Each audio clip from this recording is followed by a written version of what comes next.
Hello students, welcome to our channel Cultural Heritage of India, Sculpture and Architecture.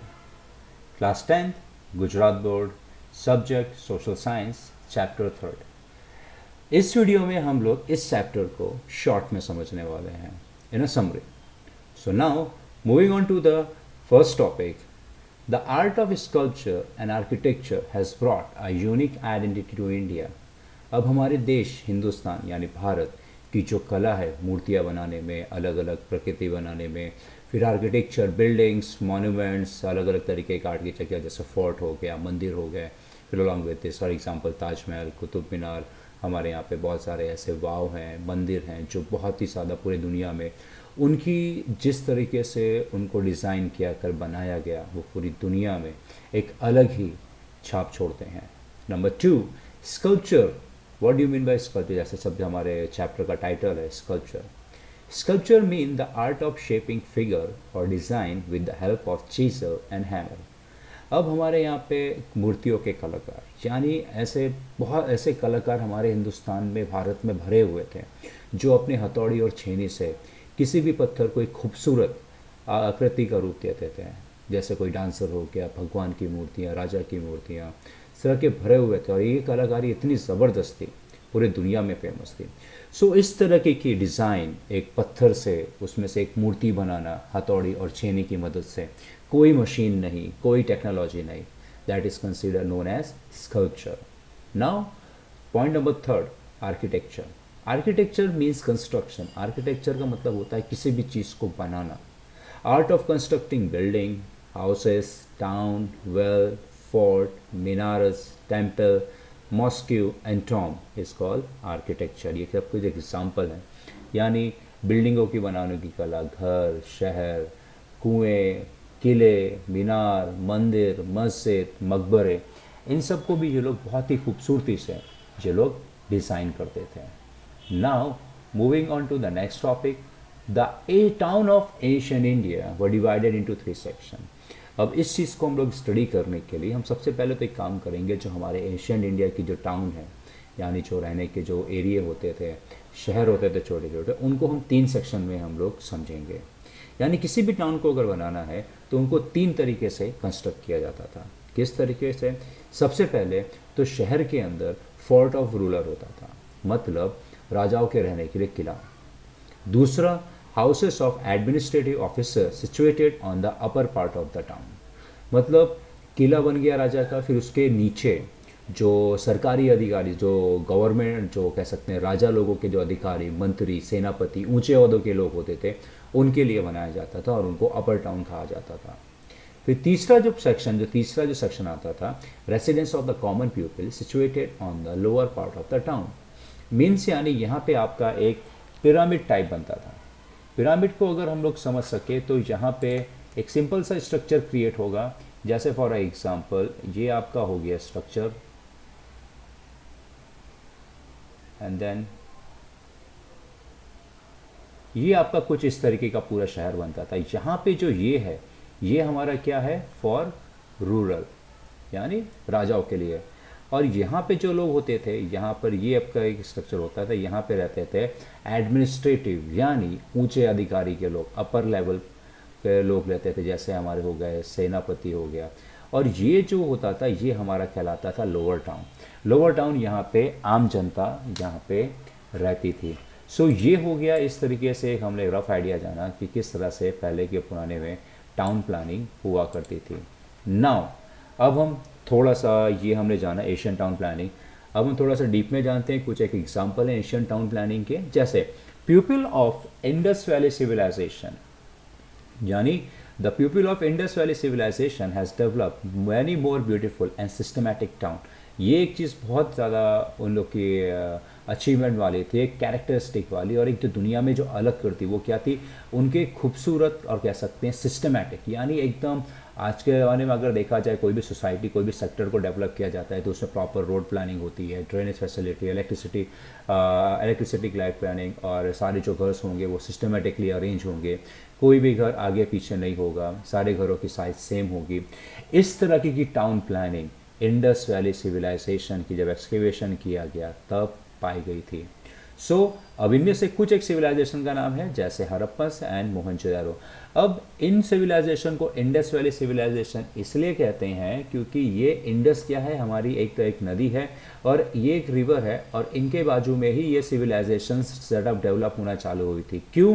क्योंकि water is the main source, right. लोगों को खेती करने के लिए पानी, घर में इस्तेमाल करने के लिए पानी चाहिए होता है, पानी और बहुत तरीके से इस्तेमाल होता था। इसके लिए हमारे जो भारत देश में ज़्यादातर जो सिविलाइजेशंस हैं वो रिवर्स के किनारे ही सेटअप हुई हैं। जैसे फॉर एग्जांपल आप ले सकते हैं दिल्ली, गंगा, इलाहाबाद, सूरत, अहमदाबाद, मुंबई, एंड देन कह सकते हैं वडोदरा, बेंगलोर, ये सारे मेजर्स बड़े बड़े मेट्रो सिटीज़ हैं और ये सब नदियों के किनारे ही सेटअप हुए हैं। Now point number 2, Mohenjodaro. अब हम सबसे पहले मोहनजोदारो के बारे में हम बात करेंगे और इसके बारे में हम थोड़ा डीप में और डिटेल में जानेंगे। Mohenjodaro. In 1922, archaeologists named Rakhaldas Banerjee and Dayaram Sahani found out remain of huge town planning. अब 1922 में आर्कियोलॉजिस्ट ऐसे लोग होते हैं जो पुराने, जो कह सकते हैं कि आज से सैकड़ों साल पहले, हज़ारों साल पहले कोई भी जो अवशेष पुराने ज़माने के मिलते हैं उनको खोदते हैं, उनके ऊपर स्टडी करते हैं और उनको वापस से प्रिजर्व करते हैं। इनमें से दो हैं, एक रखलदास बैनर्जी और दयाराम। इन्होंने आर्कियोलॉजिस्ट का वर्क करके इन्होंने पूरे शहर को फाइंड आउट किया था और sir John Marshall and colonial Mike ये इनको गाइड कर रहे थे, बता रहे थे कि किस तरह से हमें एक्सकेवेशन करना है। और ये मोहनजोदारो के जो पूरी तरह की सिविलाइजेशन, जो पूरी जो टाउनशिप, ये आपकी पाकिस्तान में एक डिस्ट्रिक्ट है लड़खन, वहाँ पे ये पाई गई है। जब मोहनजोदारो का एक्सकेवेशन हुआ उसके बाद वो लोगों ने इसको नाम दिया heap of dead. Heap of dead का अगर मतलब समझा जाए तो मुर्दों का शहर, यानी यहाँ पे पूरा चारों तरफ खंडर ही खंडर, किसी भी तरीके का कोई भी चीज़ सही नहीं थी, सब चीज़ पूरी तरीके से बर्बाद हो गई थी और एक तरीके से कहा जाए कब्रिस्तान भी इसको लोग कह सकते हैं। That is known as heap of dead. Now next point is house of Mohenjodaro were built on high plain to protect them from flood and dampness. अब यहाँ पे कहा जा रहा है कि ये जो घर थे मोहनजोदारो के, ये आपके घर जो थे यहाँ पर के थोड़ी ऊंचाई से बने हुए थे। ऊंचाई से इसके लिए बनाए हुए थे ताकि यहाँ पे जो घर थे वो एक्चुअली काफ़ी ऊंचाई पे बनाए जाते थे, किससे इनकी प्रोटेक्शन हो सके फ्रॉम फ्लड एंड डंपनेस, यानी बाढ़ से और बारिश का पानी, तो यहाँ पे कीचड़ सड़कों पे हो जाता था जिसकी वजह से थोड़े ऊंचाई पे बनाया जाता कि बाढ़ का पानी और कीचड़ ना आ सके। Houses of the rich were double storeyed having 5 to 7 room. यहाँ पे जो अमीरों के घर होते थे वो ज़्यादातर 2 मंजिला होते थे, यानी ग्राउंड प्लस 1, और कम से कम 5 से 7 रूम होते थे। While those of poor people were single storeyed having 2 to 3 room. और जो गरीब लोग होते थे उनके यहाँ पे घरों में 2 से 3 कमरे होते थे। नेक्स्ट आ जाते हैं, ये हो गया हमारा हाउसिंग का। नेक्स्ट आ जाते हैं हमारे the road were 9.7 metre wide. The small link road cross the major one at right angle. अब यहाँ पे जितनी भी सड़कें थी उनकी चौड़ाई 9.75 मीटर्स होती थी और जितनी भी छोटी सड़कें होती थी वो मेजर सड़कों से कनेक्ट होती थी, पर लेकिन सारी की सारी राइट एंगल से हैं। और यहाँ पे सेकंड बेनिफिट अगर देखा जाए तो रोड की जो इनकी जो प्लानिंग थी वो कुछ इतनी ज़बरदस्त थी कि यहाँ पे रोडें जो होती थी वो सारी एकदम स्ट्रेट, नॉर्थ से साउथ, ईस्ट से वेस्ट, दैट्स इट, और कोई डायरेक्शन में रोड जाती ही नहीं थी।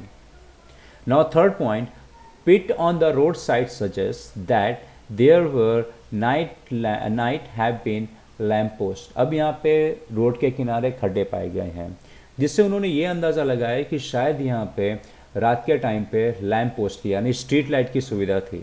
There were 2 main road, one was going from north to south and other was going from east to west. यहाँ पे 2 ही मेन सड़कें होती थी, एक आपकी नॉर्थ से साउथ और दूसरी ईस्ट टू वेस्ट। सेकेंड यहाँ पे होता था drainage system is a unique feature of the town planning. अब यहाँ पे जो ड्रेनेज सिस्टम होता था उसका बहुत ही यूनिक फीचर था। यहाँ पे यूनिक फीचर कह सकें तो यानी इस तरीके का अरेंजमेंट रखा गया था कि ताकि बारिश का पानी बहुत ही आराम से यहाँ पर से निकल सके। Now, the planning was systematic and efficient.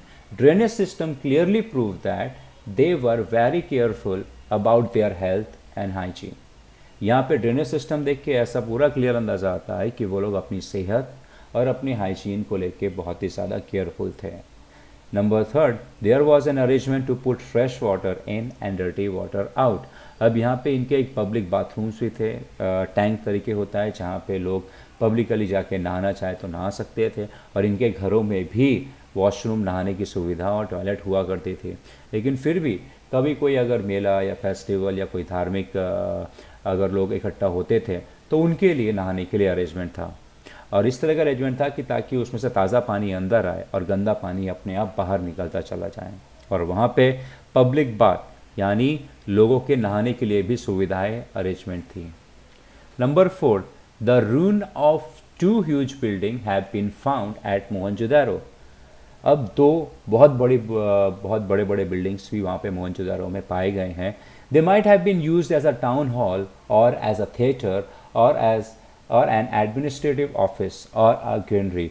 ऐसा अंदाज़ा लगाया सकता है शायद वहाँ पे कुछ पब्लिक हॉल था जहाँ पे पब्लिक मीटिंग्स होती हों, या एडमिनिस्ट्रेटिव ऑफिसर यानी ऊंचे अधिकारी के लोग वहाँ पे सभा करते हों, या फिर उनके राशन का गोडाउन था। The barrack of such building were also found, और यहाँ पे बैरक यानी सोल्जरों के रहने के लिए जगह भी यहाँ पे पाई गई है। This must have been use to accommodate soldier. शायद जो सैनिक लोग होते थे उनकी बैरक में रहने की व्यवस्था की जाती थी। इस तरह के कुछ रिमेन पाए गए हैं, और ये सारी जो चीज़ें हैं ये सारे सजेशंस हैं, सोच है। ऐसा नहीं है कि ये चीज़ होगी वहाँ पे, नहीं। आर्कियोलॉजिस्ट लोगों का काम क्या होता है, चीज़ों को ढूंढना, और अपनी नॉलेज के बेस पे वो लोग एक सोच बताते हैं कि शायद यहाँ पे ऐसा ऐसा हो सकता है। नेक्स्ट पॉइंट है हमारा हड़प्पन सिविलाइजेशन। अभी हम लोगों ने मोहनजोदारो सिविलाइजेशन के बारे में पढ़ा, अब हम लोग पढ़ेंगे हड़प्पन सिविलाइजेशन। सेम जैसे हड़प्पा 1922 में एक्सकेवेट किया गया, उसी तरीके से हड़प्पा भी 1921 को एक्सकेवेट किया गया under the leadership of John Marshall and colonial Mike. Dayaram Sahni discovered. किसने डिस्कवर्ड किया? दयाराम साहनी ने। किसके गाइडेंस में? Sir John Marshall and colonial Mike. अब Dayaram Sahni discovered a very ancient remain of Indian civilisation from Montgomery in Punjab district near Harappa. अब ये कहाँ पाई गई है? आपकी मोंटेगोमरी नाम की जगह है जो पंजाब में लोकेटेड है। Now the remain of this civilisation were found from Ropar in Himalayan region. अब हड़प्पन सिविलाइजेशन के जो रिमेन है ना, यानी कुछ बहुत सारी चीज़ें, ऐसा नहीं है सिर्फ पंजाब में पाई गई है, बहुत सारी अलग अलग जगह पाई गई है। जैसे हमारा रोपर हिमालयन रीजन में है, आलमगीरपुर हम मेरठ में है, और मेरठ उत्तर प्रदेश में, कालीबगान राजस्थान में, लोथल जो आपका गुजरात में धोलका डिस्ट्रिक्ट में लोकेटेड है, Desalpur Shikarpur in Kutch, Dholavira Rangpur near Limdi in Saurashtra, Shrinathgarh near Gondal, Kutsi near Morbi and Somnath. ये सब जगहों पे भी हड़प्पा के रिमेन्स पाए गए हैं। Now moving on to the next, the culture which developed here is known as Indus valley civilization. अब यहाँ पे जिस सभ्यता के साथ में ये डेवलप हुए हैं उनको हम लोग इंडस वैली सिविलाइजेशन कहेंगे। It remain were found first of all from Harappa. अब हड़प्पा भी एक आपका एक रीजन का नाम है, और यहाँ पर बहुत सारे ऐसे अवशेष पाए गए हैं, चीज़ें पाई गई हैं जो हड़प्पा को बिलोंग करती हैं। इसलिए इनको हड़प्पन सिविलाइजेशन कहेंगे। अब हड़प्पन सिविलाइजेशन क्यों कहेंगे? क्योंकि यहाँ पे जितने भी अवशेष पाए जा रहे हैं सब हड़प्पा से बिलोंग करते हैं। Town planning of this civilization was very systematic. बहुत ही अच्छे तरीके से और सिस्टमैटिक तरीके से टाउन प्लानिंग की गई थी। चलिए कुछ जानते हैं। A huge systematic Asian town contemporary to Harappan civilisation have been found 2 kilometre away from Dholavira village at Khaidarbet in vast desert of Bachau taluka.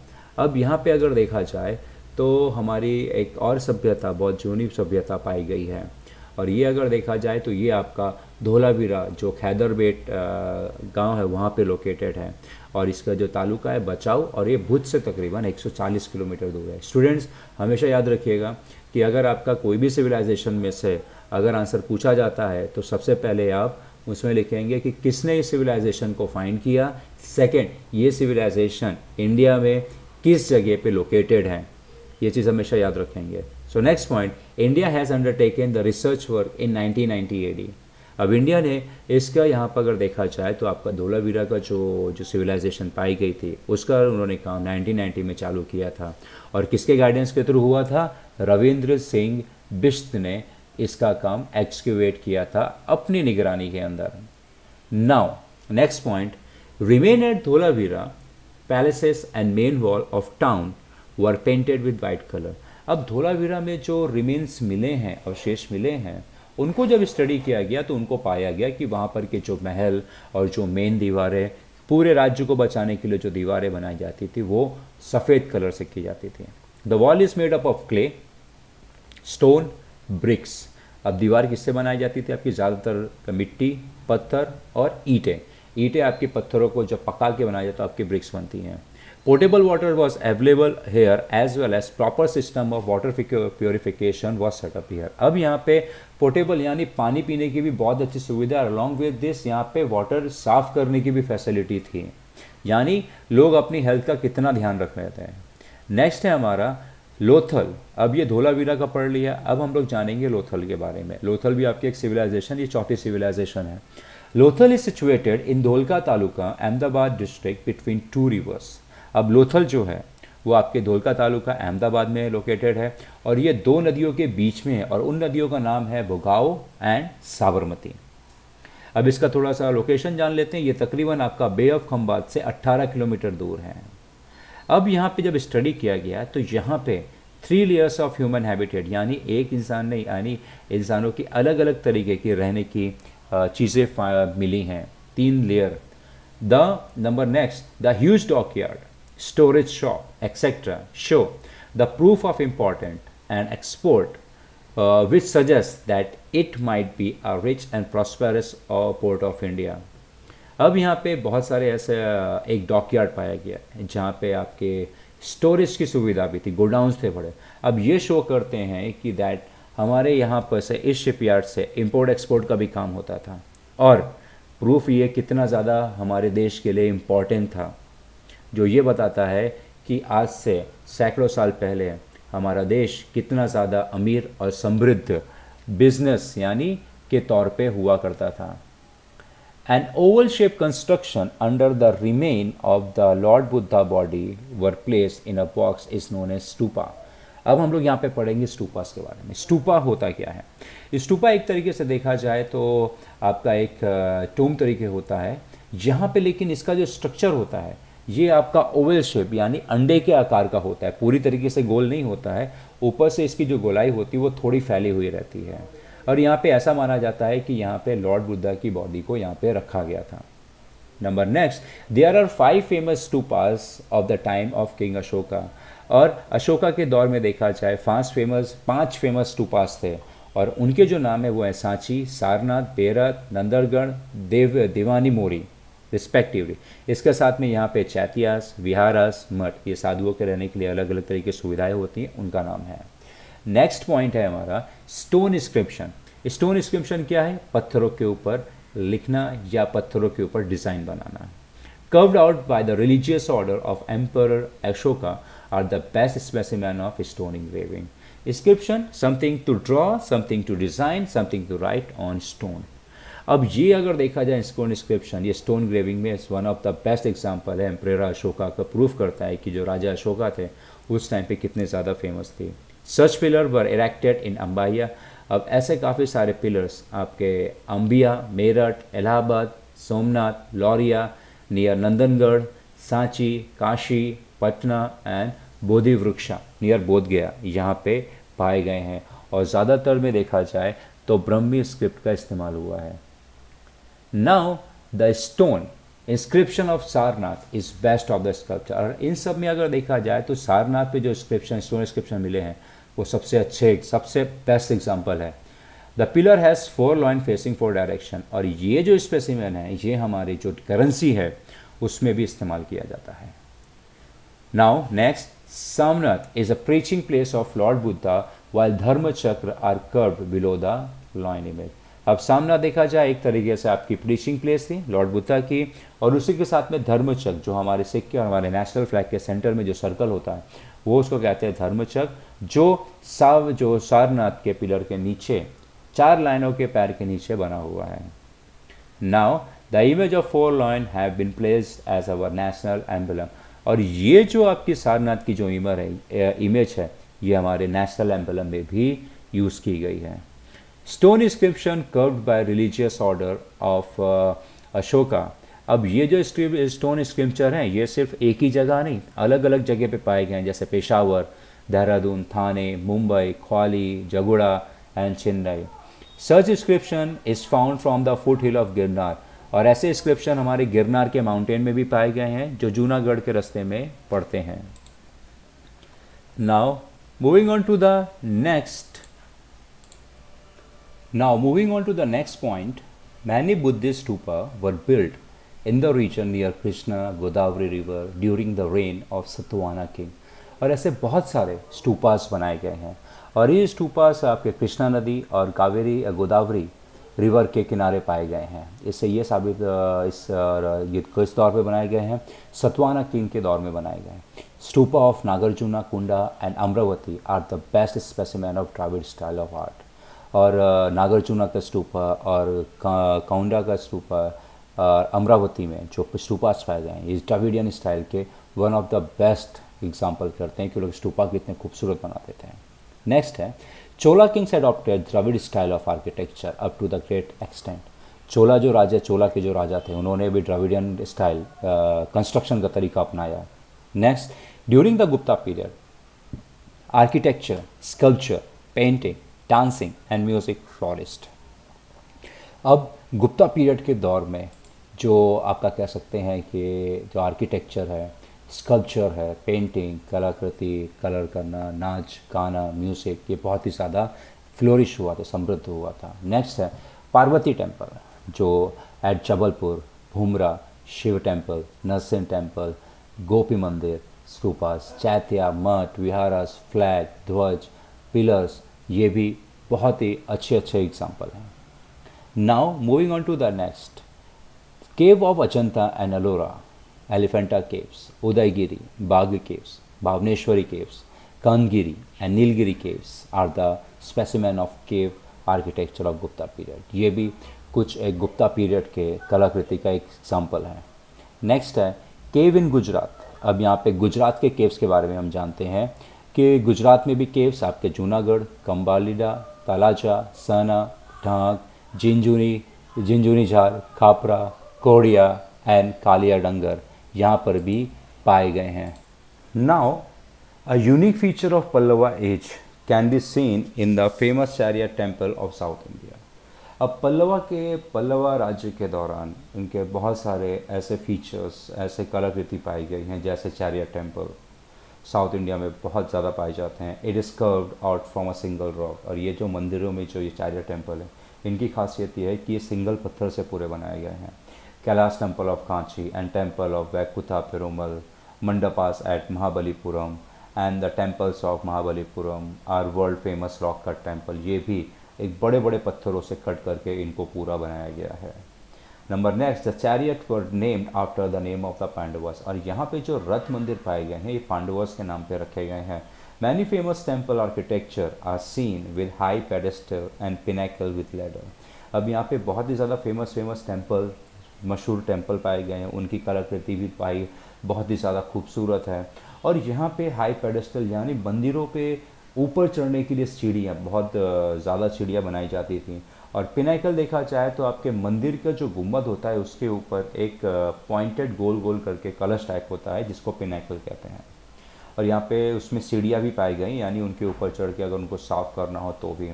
Temples in Kanchi, the capital city of Pallavas, are very famous. Pallava जो राजधानी है पल्लवा की, कांची, वहाँ पर भी बहुत सारे मंदिर पाए गए हैं। नेक्स्ट है हमारा gopuram. Gopuram means the entrance of the temple.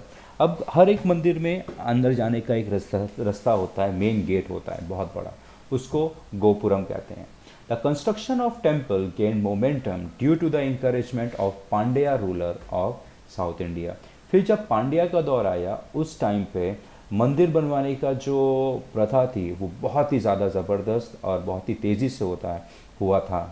Gopuram of Kanchi and Madurai give us even today when viewed from distance. अब अगर हम कांची और मदुराई के अंदर जो मंदिर के गोपुरम देखेंगे, आज भी हमको वो देखने में इतने खूबसूरत लगेंगे और एक सोच देंगे कि कितनी खूबसूरती से वो लोग गेट को बनाते थे। Now moving on to the next, another Brihadeshwar temple of Tanjore has 13 storeyed gopuram. अब जो तंजौर में एक बृद्धेश्वर टेम्पल है, जहाँ पे अगर देखा जाए गोपुरम का तकरीबन 13 मंजिलें ऊपर है। Meenakshi temple has four main gopuram from the architectural point of view, and it is a wonderful temple. Now, Chandela ruler built a beautiful temple of Khajuraho. यहाँ पे दोस्तों अब हम लोग सारे अलग अलग राजाओं के अलग अलग डायनेस्टी के डेवलपमेंट के बारे में हम लोग यहाँ पे अभी सब पढ़ रहे हैं, और अब पूरे चैप्टर में हम लोग यही पढ़ने वाले हैं। सो यहाँ पे आपको क्वेश्चन जब याद करेंगे तो आप हमेशा नेम प्लेस और अगर उसमें ईयर दिया हुआ है तो इस तरह से आप याद करेंगे। Now Chandela rural built a beautiful temple of Khajuraho जो मध्य प्रदेश में है। जैन टेम्पल और ऑल्सो जैन टेम्पल भी पाए गए हैं अलग दुनिया के इंडिया के अलग अलग कोने में, जैसे Vaibhar at Rajgira, Vipulachal, Ratnagiri, Udayagiri, Shramagiri are 5 main Jain temples. ये पूरे इंडिया में 5 मेन जैन टेम्पल हैं। उसके अलावा सिद्ध क्षेत्र पिलग्रिम जो सामेत शिखर जी में है, जो ये बिहार में है, इसको मधुवन के नाम से भी जानते हैं। नाउ आदिनाथ भगवान एंड अदर 20 तीर्थंकर अटेंड निर्वाणा। अब यहाँ पे आदिनाथ भगवान के साथ और दूसरे भी 20 तीर्थंकर यानी जो श्रद्धालु, जो यात्री, जो साधु होते हैं, जो भ्रमण करते रहते हैं, वो भी इन्होंने यहाँ पे निर्वाणा हासिल किया था। Next there is Jain temple at Palitana, और जैन टेम्पल पिलाताना में भी है। शंकेश्वर टेम्पल पंसारा जो गुजरात में है। Jain temple of Dilwara mount Abu में है। रणकपुर इन राजस्थान आर एक्सेलेंट। ये बहुत ही ज़्यादा उम्दा और खूबसूरत एग्जाम्पल है कंस्ट्रक्शन का, किसका? कार्विंग और आर्टिस्टिक स्किल से देखा जाए, स्कल्पचर तौर से देखा जाए। नेक्स्ट हमारे आते हैं मोधेरा टेम्पल जो कि गुजरात में है, और ये तकरीबन आपका 1026 साल में ये बनवाया गया था एडी। और ये सोलंकी एरा, उस वक्त राजा थे भीमदेव, उन्होंने ये मंदिर को बनवाया था, और ये आपका मिडिवल आर्किटेक्चर में आता है। मिडिवल आर्किटेक्चर दोस्तों आपका 751 से लेके 1750 तक आपका मिडिवल पीरियड चलता है। इस बीच में जो भी डेवलपमेंट हुई है हम उनको मिडिवल आर्किटेक्चर में काउंट करेंगे, और 750 एडी के पहले के जो भी चीज़ें बनी हुई हैं हमने पढ़ी हैं उनको हम एशियन आर्किटेक्चर में हम लोग काउंट करेंगे। और 751 के बाद से जो भी कंस्ट्रक्शन, जो भी आर्किटेक्चर के बारे में पढ़ेंगे वो हमारा मॉडर्न आर्किटेक्चर होगा। और मिडिवल आर्किटेक्चर में अब आप हमारे यहाँ पे जैसे architecture of mosque, minars, royal palaces, bridges and in etcetera seen in the medieval period. अब मिडिवल एज में आप बहुत ही सारे अलग अलग तरीके के डायनेस्टी के धर्म के देखेंगे, क्योंकि इस दौर में अगर देखा जाए तकरीबन 1100 एडी के बाद इंडिया के ऊपर अलग अलग देशों ने इन्वेड किया। कुछ लोगों को बहुत पसंद आया, वो लोग यहाँ पे रहे, कुछ लोगों ने लूटा और वापस चले गए। जैसे इसमें से अगर देखा जाए तो आपका आता है मुग़ल साम्राज्य। मुग़ल साम्राज्य में अगर देखा जाए तो बाबर ऐसे हैं जिन्होंने सबसे पहले इंडिया को इन्वेड किया था, और फिर उसके बाद वो यहाँ पे आके रहने लगे थे और कई 100 सालों तक इंडिया के ऊपर राज किया। अब ये उन्होंने भी अपने दौर के दौरान में अपने रिलीजन और अपने आर्किटेक्चर को इंडिया में लेकर आए, और हम अब उनके मुग़ल साम्राज्य के आर्किटेक्चर के बारे में हम जानेंगे। जैसे कुतुबुद्दीन ऐबिक बिल्ट कुतुब मीनार जो दिल्ली में है, कुव्वातुल इस्लाम मॉस्क्यू, अलाउद्दीन का झोपड़ा, ये भी आपका कुतुबुद्दीन ऐबिक द्वारा बनाया गया है। नेक्स्ट है हमारा Adina mosque at Pandur region of Bengal. Sultan of Turkey built, जो टर्की के सुल्तान है उन्होंने अताला मॉस्क्यू बनवाया। इसके अलावा और भी बहुत सारे आर्किटेक्चर हैं, जैसे architecture of Gujarat royal palace, fort, किले, गेट, दरवाजे, कीर्ति स्तंभ, विजय स्तंभ कहते हैं, इन यानी सेंचुरीज, वप्शर, विसामास, verandas, skylight, watch tower, arch, stepwell, lakes, pond, figure of bird and animals are the most magnificent structure of Gujarat. ये हमारी जो है ये हमारी गुजरात की डेवलपमेंट के बारे में है आर्किटेक्चर में। So now today Gujarat shine like a star in the world map because of its art of sculpture, architecture and carving. अभी तक हम लोगों ने एशियन टाइम और मिडिवल पीरियड में जो भी चीज़ें पढ़ी हैं, लास्ट में हमने इनके गुजरात के बारे में भी पढ़ा है कि गुजरात में कौन कौन सी चीज़ कहाँ पे है। और ये जो आर्किटेक्चर है, स्कल्पचर है, ये गुजरात में इतनी खूबसूरत और इतनी अच्छी तरीके से बनाया गया है कि पूरी दुनिया में ये जो आर्ट एंड आर्किटेक्चर गुजरात को एक सितारे की चमक देता है, एक अलग ही देता है।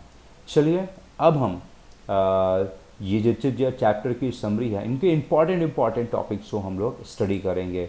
जैसे इस नंबर 1 है हमारा, इसमें vastu. The word vastu is use for architecture. Hindu संस्कृति में एक वास्तु तरीके देखा जाए, घर बनवाने के लिए पूजा पाठ होती है और उसके बाद ये वास्तु का इस्तेमाल करते हैं, जिसमें दरवाज़ा किस दिशा में होना चाहिए, रूम कौन से दिशा में होना चाहिए, किचन, भगवान की मूर्ति किस दिशा में होना चाहिए। इससे ऐसा माना जाता है कि इससे घर के अंदर समृद्धि आती है। नेक्स्ट है हमारा citadel. Under the town planning in the Indus valley civilization, fort of ruler were constructed on the upper part of a town. Citadel अगर देखा जाए, राजा के महल को सिटाडेल कहा जाता है, जो किसी भी सिविलाइजेशन या किसी भी टाउन प्लानिंग में सबसे ऊपर रखा जाता था, ज़्यादा से ज़्यादा प्रोटेक्शन देने के लिए। नेक्स्ट हमारा टॉपिक है Harappan civilization. The remain of Indus valley civilization were found first at Harappa. अब इंडस वैली सिविलाइजेशन की जब पहचान से उनसे जो सभ्यता की जो चीज़ें सबसे पहले हड़प्पा में मिली थी, इसीलिए उनको हड़प्पन सिविलाइजेशन कहा जाता है। Fortification, fortified walls encircling town for strong arrangement of protection. अब आपका फोर्टिफिकेशन क्या है? किसी भी महल या किसी भी शहर को राजा लोग क्या करते थे, ऊंची ऊंची दीवारों से घिरवा देते थे ताकि कोई दूसरे राज्य के लोग हमारे राज्य के ऊपर हमला ना कर सकें। नेक्स्ट है लोथल। लोथल एक जगह का नाम है जो कि ढोलका तालुका गुजरात में है और ये 2 नदियों के बीच में बना हुआ है। लोथल की खासियत है कि यहाँ पर का जो पोर्ट, जहाँ पे शिप्स आके अपना सामान खाली करते थे और सामान लोड करते थे, जिसकी वजह से ये आज भी फेमस है। Harmika, the railing around the top of the Oval shaped stupa is called harmika.